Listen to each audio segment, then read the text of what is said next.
bienvenue dans ce nouvel épisode Deepcast. Consacré au langage corporel. Vous découvrirez les signaux secrets que notre corps envoie sans même que nous en soyons conscients. Vous apprendrez également ce qu'est notre cerveau dit honnête, pourquoi les pieds et les jambes sont les parties les plus honnêtes de notre corps, et pourquoi certaines personnes tripotent leur stylo ou mâchent frénétiquement leur chewing-gum lorsqu'elles sont nerveuses. Tout cela pour finalement devenir maître dans la lecture des signaux non-verbaux, tel un agent du FBI. Vous êtes prêts ? Alors c'est parti. Est-il possible de détecter les véritables intentions des gens simplement en ayant une conversation avec eux ? De décrypter leurs arrière-pensées ?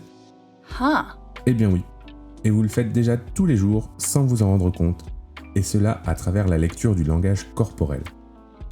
D'ailleurs, savez-vous qu'environ 60% de la communication interpersonnelle est en réalité non-verbale ?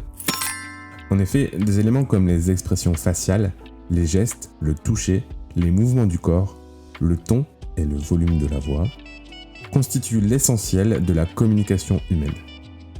Celle-ci est un puzzle et les mots ne sont qu'une pièce parmi les autres. Dans une conversation, chaque geste ou absence de geste raconte ainsi également une partie de l'histoire. La communication non-verbale est si importante que deux parfaits inconnus qui ne parlent pas la même langue peuvent néanmoins devenir amis. No way! Et oui, les indices non-verbaux sont bien plus forts et fiables que la parole. Et nous ne sommes pas toujours conscients des signaux non-verbaux que nous envoyons. La vérité peut donc se cacher dans ces signaux. Pour la trouver, il suffit donc de savoir les décrypter.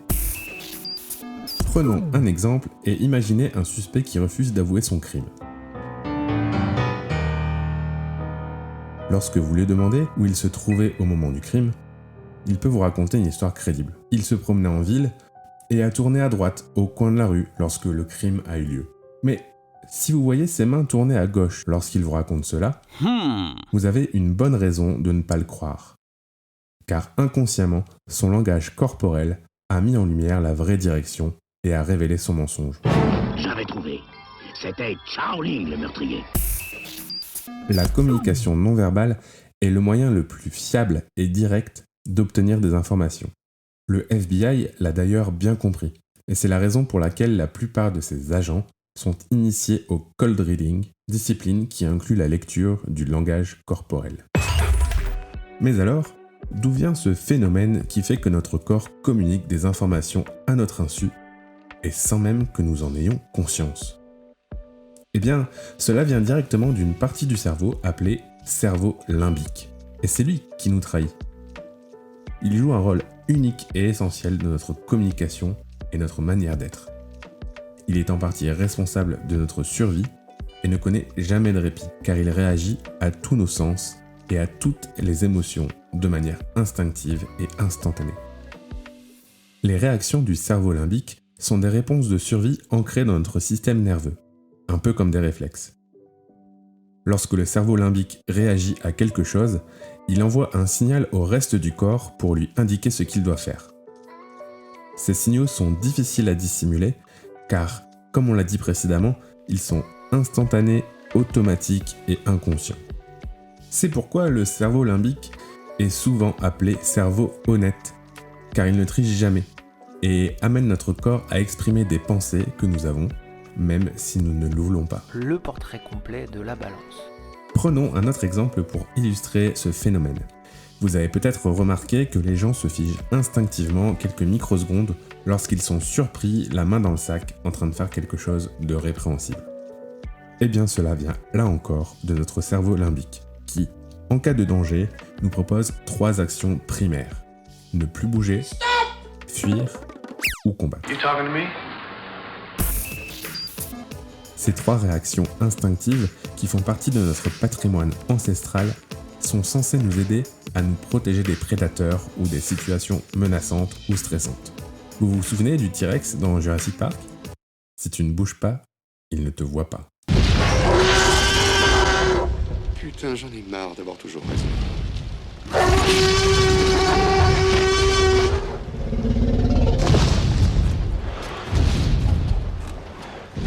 Ne faites plus un seul geste Sa vision est basée sur le mouvement. Eh bien, c'est l'un des meilleurs exemples pour nous faire comprendre pourquoi le cerveau limbique choisit de ne plus nous faire bouger en cas de danger. Bon, ok, vous allez me dire qu'en vrai, les dinosaures n'ont jamais côtoyé les humains. Mais bon, ça marche aussi avec un mammouth ou un tigre. Aussi, il y a des millions d'années, les humains avaient rarement recours au combat, car ils avaient peu de chances de le remporter contre un prédateur. La fuite était donc souvent la première réaction face à une menace.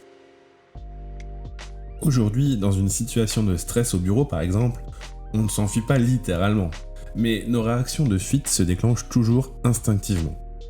Se pencher en arrière de la table ou croiser les bras en réunion par exemple, peut donc être assimilé à une réaction de fuite des temps modernes. Une réaction plus extrême serait la réaction de combat, qui implique rarement un contact physique réel de nos jours. Elle s'exprime plutôt plus souvent par une réaction verbale comme des insultes ou des sarcasmes. Philippe! Je sais où tu te caches! Viens ici que je te bute, enculé! Ta gueule! Viens ici, sale enculé! Salaud! Vous avez compris l'idée. Globalement, les actions provoquées par notre cerveau limbique sont très importantes dans la détection du mensonge et des signes d'inconfort. Quand vous étiez enfant, vos parents vous ont sûrement déjà dit « Bah, ne fais pas cette tête-là » lorsqu'il y avait quelque chose dans votre assiette que vous n'aimiez pas. Ils vous encourageaient ainsi à cacher ce que vous pensiez vraiment, car cela apparaissait directement sur votre visage. Ainsi, dès notre plus jeune âge, nous sommes incités et entraînés à cacher nos expressions faciales, rendant notre visage peu fiable et peu lisible, car nous avons appris depuis tout petit à dissimuler nos véritables sentiments et intentions.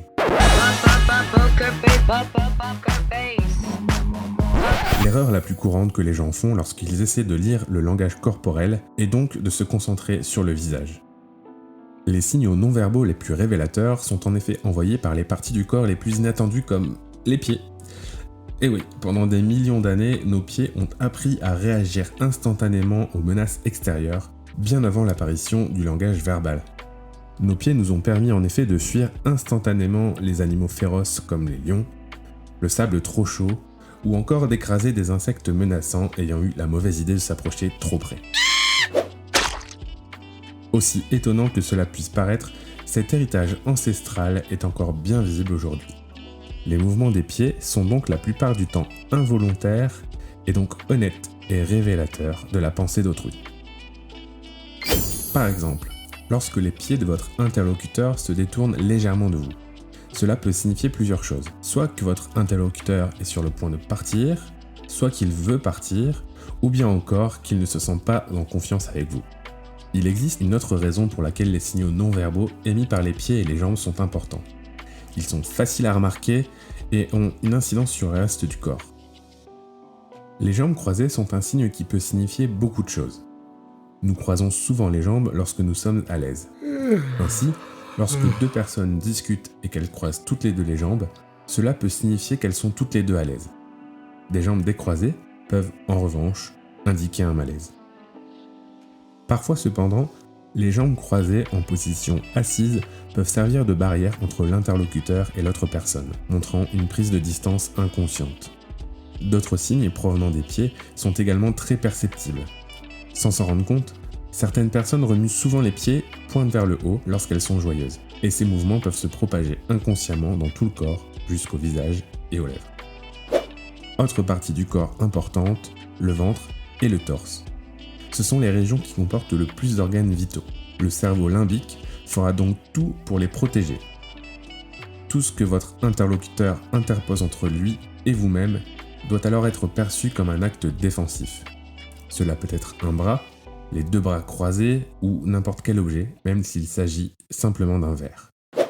La direction que prend le torse indique généralement l'intérêt de la personne. Par exemple, lorsque vous devez discuter avec quelqu'un que vous n'appréciez pas, remarquez la position de votre torse.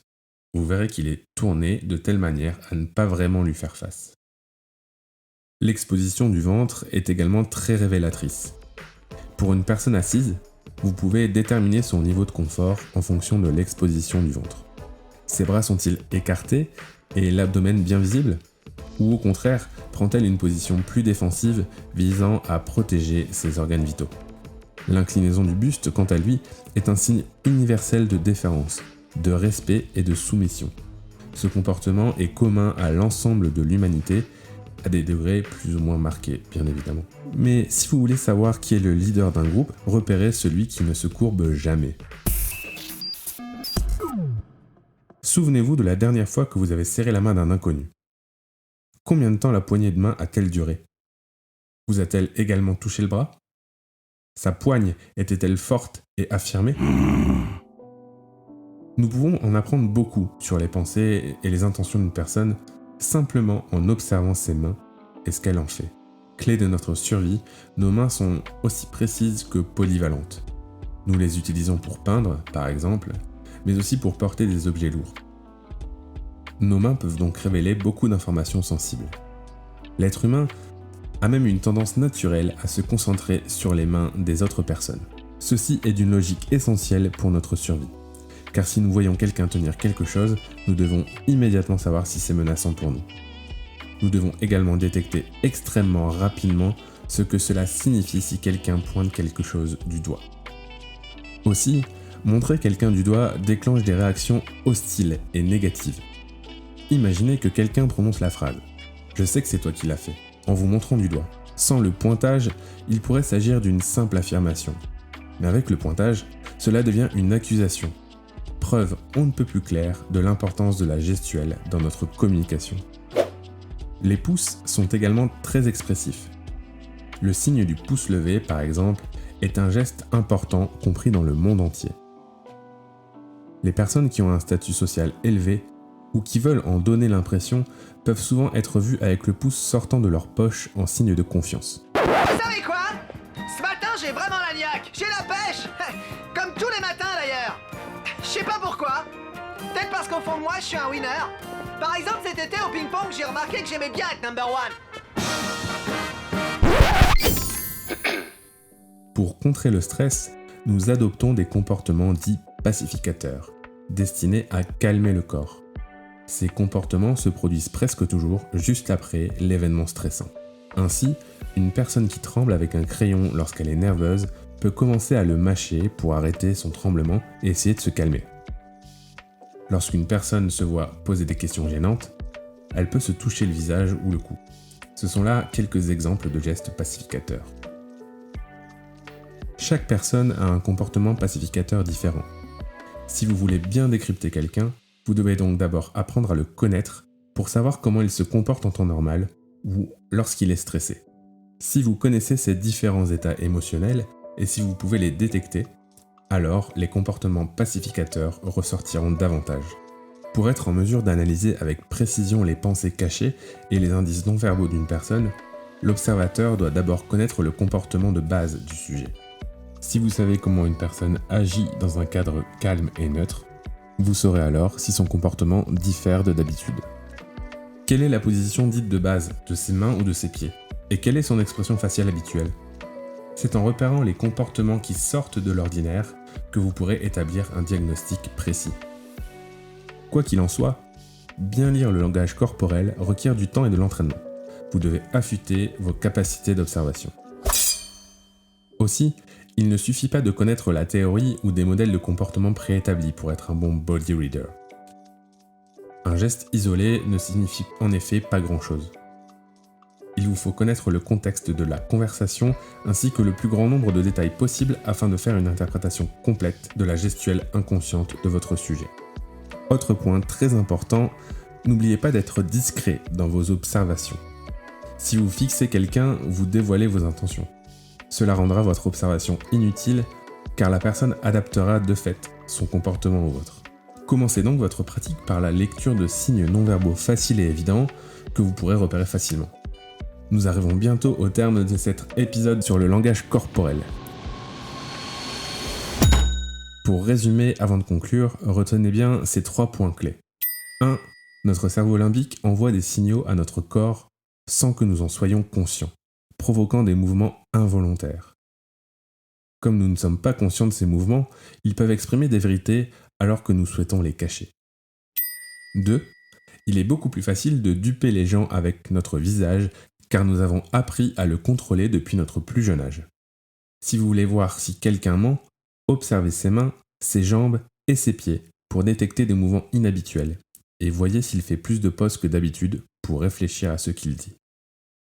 Et enfin 3. Les gens se tiennent souvent debout en public avec les bras croisés, peut-être en attendant quelqu'un dans la rue ou en public. Mais remarquez que nous ne croisons presque jamais les bras lorsque nous sommes chez nous, à moins que quelque chose ne nous dérange. Lorsque vous remarquez ce comportement dans une situation qui normalement ne s'y prête pas, c'est alors un signe évident de malaise.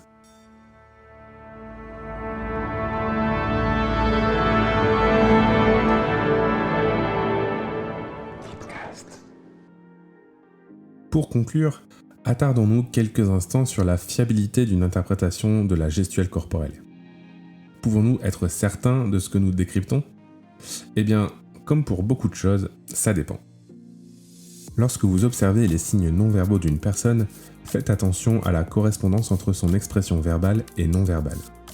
Si elle insiste sur certains mots de manière inappropriée ou anormale, il est fort probable que sa conscience ne soit pas en accord avec ses paroles. Notre langage corporel s'accorde naturellement avec notre discours lorsque nous disons la vérité.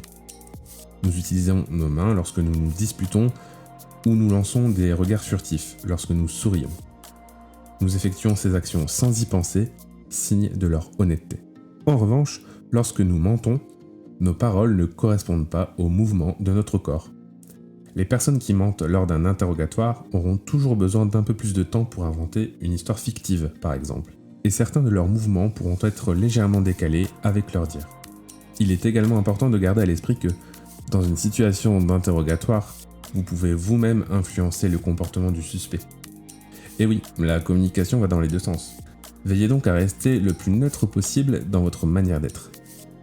Ainsi, si vous soupçonnez quelqu'un de mentir, ne lui dites jamais. Si vous commencez à poser des questions accusatrices ou si vous avez l'air méfiant, vous dévoilerez alors vos pensées et votre sujet changera aussitôt de comportement. Autre point important, chacun a besoin d'un certain degré de confort pour pouvoir communiquer correctement. Si vous vous asseyez trop près de quelqu'un, si vous lui serrez la main trop longtemps, ou si vous fixez cette personne dans les yeux directement, vous risquez de la mettre mal à l'aise, ce qui peut à ce moment précis modifier son langage corporel. Au final, il est essentiel de garder à l'esprit qu'il n'y a pas de décryptage fiable à 100%. Il y a seulement des hypothèses statistiques et empiriques basées sur des observations passées. Veillez donc à rester flexible dans vos décryptages et ouvert dans vos hypothèses.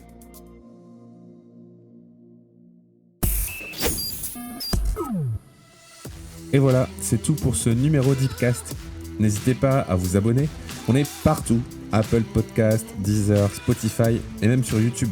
Alors si ça vous plaît, n'hésitez surtout pas à le partager, à le liker et à mettre des pouces en l'air. Ça fait toujours plaisir et surtout, ça donne plein d'énergie. Alors merci pour votre soutien et à bientôt pour un nouveau numéro Deepcast.